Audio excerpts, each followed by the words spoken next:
G'day mates, we have competitive recap week number 3 for FNCS. We have some huge announcements from PlayStation talking about what's going on with the PlayStation Cups now. We have the Duo Cash Cups being moved for this week. We have some info on what's going on with tomorrow's update. Are they finally going to fix Brick? Are we going to get the Star Wars items in competitive 2 weeks out from Grand Finals? I also want to talk about the insane clutches this week in FNCS from teams like Cented to keep their FNCS dreams alive. We also had some teams struggling like Mr. Savage and Vidil only 2 weeks out from Grand Finals. Is this going to be an issue? There's a lot to talk about. Let's jump into it.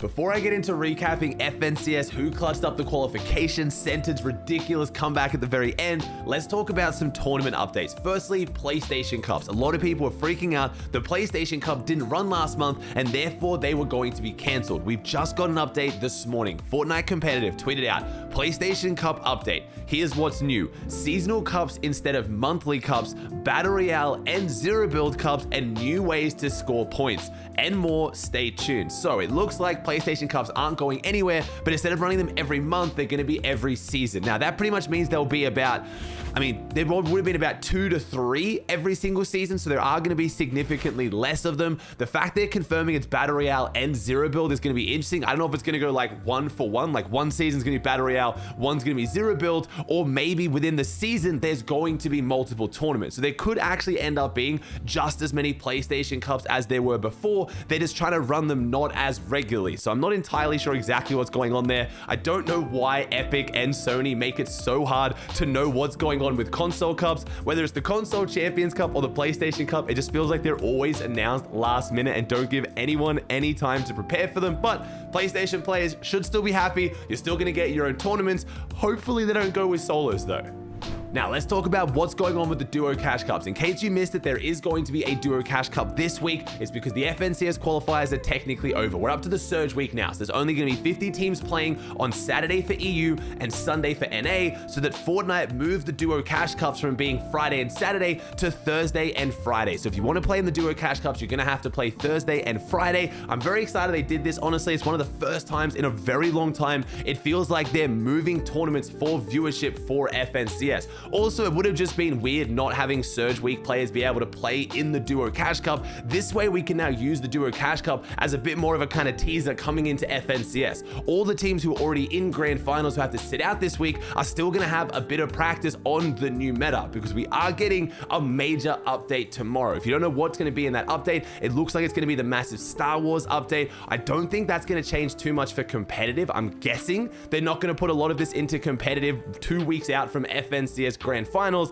but then again, we've had massive zone changes every week of FNCS, and the last Attack on Titan update put the ODM gear in competitive. So at this point, if you're gonna have lightsabers that you can throw around the map in competitive, I wouldn't be surprised. But another major update is going to be the brick. It looks like they're finally fixing the brick farming bug in tomorrow's update. They promised it was going to come out in the next update that was downloadable. The last 2 updates we've had were hot fixes. They weren't actual proper updates apparently, and that's why the brick wasn't fixed. It looks like this is a much bigger issue than a lot of us were thinking. If you've somehow missed what I'm even talking about, basically all of the rocks around the map give you next to no brick, and then when you build on them, it completely destroys them. So hopefully that's going to be fixed tomorrow, because that will be massive coming into Surge Week and Grand Finals. It's one of the best strategies to get around the map without getting tagged, is just using your brick and then refarming it. So fingers crossed, if the update is any big, if it's changing anything with the game, I'll make a video on that tomorrow as well.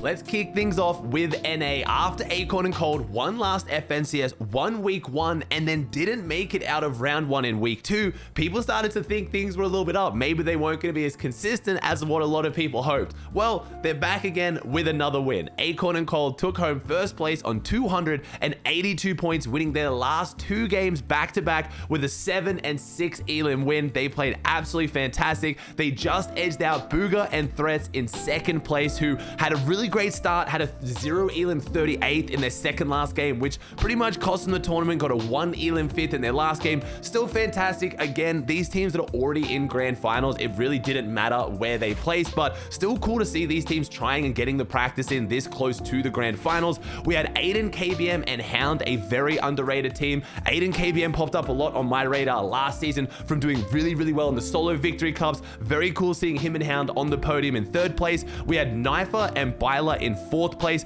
They kicked off the tournament really well. They were being contested on spawn at Citadel by Dragon and Elige. They ended up beating them 4-0 on spawn before getting surprise conned by another team and then coming 49th that game. So they could have easily gotten a top 3, but that game did cost them a lot of points. We had Poyo and Keyboard. If you guys remember, Poyo was who Booga was actually going to duo with at the start of the season. A lot of people confused why Booga was going to pick up such an unknown, underrated NA West pro. Him and Sphinx proving very well they can get a top 5 in FNCS. We had Peterbot and Quanti in 6th. No surprise for them as well. They managed to pick up a win and a 3rd place in their first 3 games. We had Rokane and Vert. I believe Rokane currently holds the record for most amount of solo wins as a player. Not trying to call out Vert. This team has been looking very solid coming into grand finals. We have Reet and Epic Whale out of Mega City. Again, they are kind of a go big or go home team right now. They were not taking this tournament that seriously. They were pretty much full aggroing, double mythics, going for the pulse rifles, and then running at anyone they can see. They got an 11 elim 3rd in their second last game.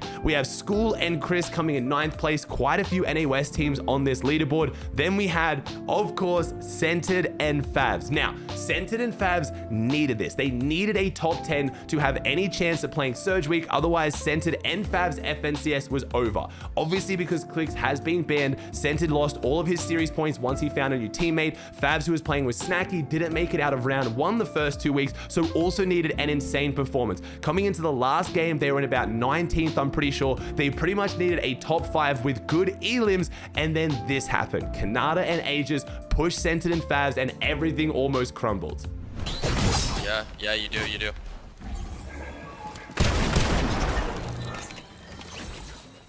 Yeah, it is.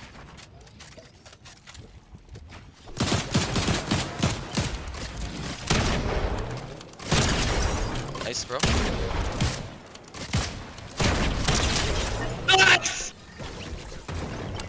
Favs with the 1v2 onto Kanata and Aegis manages to go in zone, reboot Cented, and then they go on to get a 6 elim 4th, which just gets them enough series points to play in Surge Week. Now, there's a lot of questions being asked. What happens now for Clix? So apparently Clix has a meeting with Epic Games today. He said this on stream yesterday. I was going to wait to upload the video to see the result of that meeting, but honestly, I want to get this video out. I'll reply in the comments down below if it changes anything, but more than likely what I see happening is Clix is not going to be unbanned this season. It looks like it's just gone on too long, so Cented and Favs are going to play the Surge Week. If some miracle Clix gets banned, I believe Cented now has the ability to choose if he wants to play with Clix or Favs, as they both got top 90 on the series point leaderboard. But I've also heard rumors that once you play with a new team, you pretty much void your previous placements with your old team. So we'll have to see how that plays out on the Clix situation. I'm hoping the meeting with Epic Games is going to be that Clix gets to play next season. Like I said in my video addressing the situation, I think that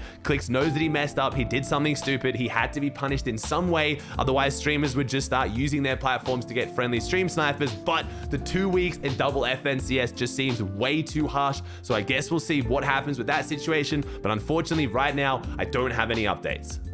Let's jump over the pond now to EU. We had Seti and Cammy, similar situation to Acorn and Cold, but in reverse. They didn't qualify for week 1 out of round 1. A lot of people questioning their consistency, and now they've come back with a really good week 2, and they've won week 3 by a singular point, 250 points for Seti and Cammy. They managed to pick up some good placements on the day, a 9th place, 2nd, 5th, a 17th, a 3rd, and then a 14th. So they almost lost it at the very end, but again, this team was already in grand final, so it didn't matter too much, but they were doing really well. One thing you will notice is the average elims across the entire tournament that they just won 6 games. They only got 11 eliminations. Seti and Cammy really are dialing in onto the placement meta right now. We have Tayson and Mustache in 2nd place, again losing by a single point on 249, but I need to give Tayson and Mustache a big shout out. They did this with 1 less game played than everyone else. They almost won the tournament with only 5 games. Tayson's PSU in his PC had issues before game 1.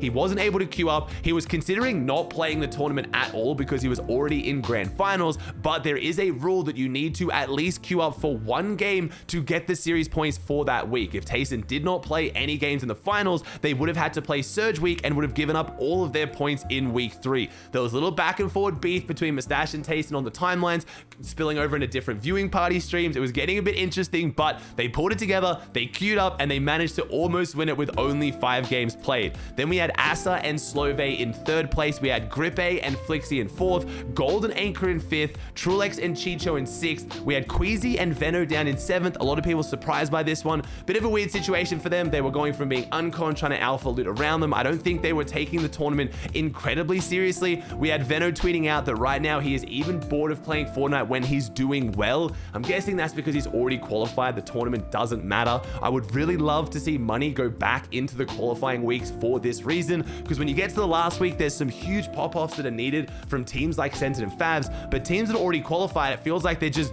going for a participation award. They're not actually trying. They don't want to give away any strategies this close to grands when there's nothing to gain. And the main reason why money was taken out of FNCS qualifiers was because of auto quals. If you came top 5 week 1, you skipped the rest of the weeks, so putting money on those weeks felt weird. You were penalizing them for doing well and making them miss money. Now you can put money back in the weeks, so hopefully Epic does that in the future. I guess we'll see. We had Zara and Zangy coming in 8th, Vortex and Yapko in 9th, and then Diox and Andalex in 10th. Now, I'm not going to run through everyone who did or didn't qualify because it's just going to be 90 teams on both regions. It's going to be a very, very boring video. If you have a team you care about, like I said, click the link in the description, kinchanalytics.com/FNCS. Check out the team. If they're in top 40, they're already in grand finals. You're not going to watch them play this weekend. If they're 41st through to 90th, then they're going to be playing in the Surge week. It's 5 games. You need to win one of those 5 games to go through the grand finals. If you win, you stop playing. It's like the reboot rounds, but then also the top 5 on the leaderboard at the end who don't get a win